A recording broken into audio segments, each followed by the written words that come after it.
Y vamos a hablar más sobre la situación en España, en las protestas, con Pablo Iglesias. Él es politólogo y es profesor y está con nosotros desde Madrid. Muchísimas gracias, profesor, por estar aquí en Detrás de la Noticia. Hola Eva, ¿qué tal? Encantado. Bueno, Pablo, pregunto, ¿cuáles son las exigencias principales de los indignados en España en estos momentos? Yo creo que básicamente lo que pide la gente que protesta es más democracia. La democracia, y los politólogos lo sabemos bien, no puede entenderse exclusivamente atendiendo a los mecanismos procedimentales, sino también a elementos sustanciales que están asociados a los derechos civiles y políticos y a los derechos sociales. Y en mi país, por desgracia, los derechos no se cumplen.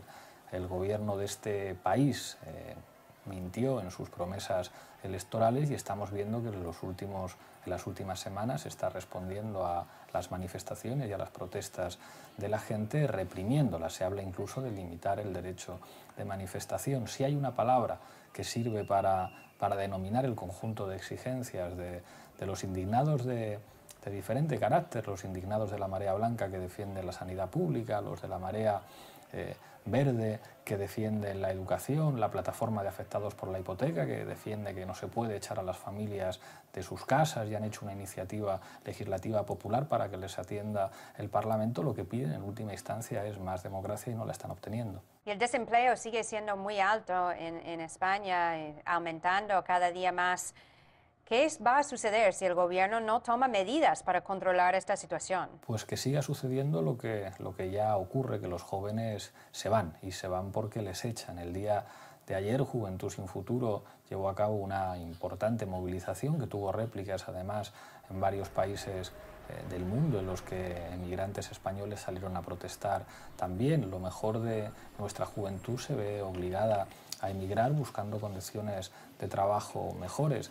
Desde luego las políticas de recortes sociales que está aplicando este gobierno da la impresión de que no están dando buenos resultados a la hora de facilitar el acceso al empleo de los trabajadores y en particular de los jóvenes, e insisto, a la hora de garantizar los derechos civiles y sociales básicos que exige la Constitución de mi país. ¿Crees que España podría entrar en una crisis económica al estilo de Grecia o Chipre? España ya está en una grave crisis y yo creo que tanto el escenario chipriota como el escenario griego en buena medida anticipan, con todas las diferencias de contexto que pueda haber, situaciones que pueden ocurrir aquí.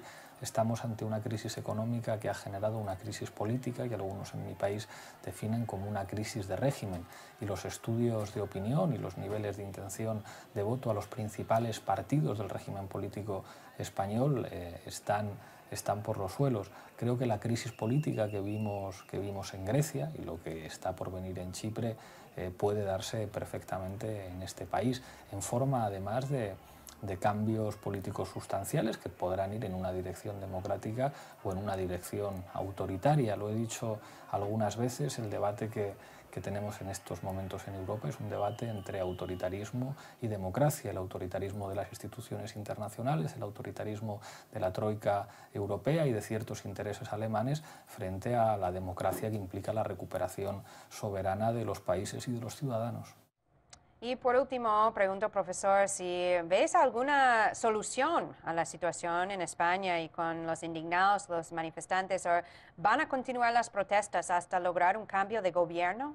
Creo que la solución es la recuperación de la soberanía. Hay experiencias en América Latina que a mi juicio son muy interesantes. El gobierno ecuatoriano entendía que la deuda de su país se había contraído de manera ilegítima y decidieron hacer una auditoría pública de la deuda. Creo que eso fue un ejemplo para todos los demócratas. Hay otros países de América Latina que están demostrando que con políticas sociales, políticas de gasto público, políticas de distribución de la riqueza, que de alguna manera reparten el poder entre los de abajo, se pueden lograr objetivos. Da la impresión de que se está produciendo una latinoamericanización de Europa y creo que la única respuesta para que la situación mejore es un empoderamiento popular y que eso se traduzca en gobiernos democráticos que no cedan su soberanía monetaria, su soberanía económica, su soberanía política a poderes exteriores, sino que gobiernen para las mayorías sociales y no en defensa de una minoría de privilegiados. Bueno, muchas gracias a Pablo Iglesias por estar aquí con nosotros hoy en Detrás de la Noticia. Muy agradecida. Muchísimas gracias, Eva, un placer.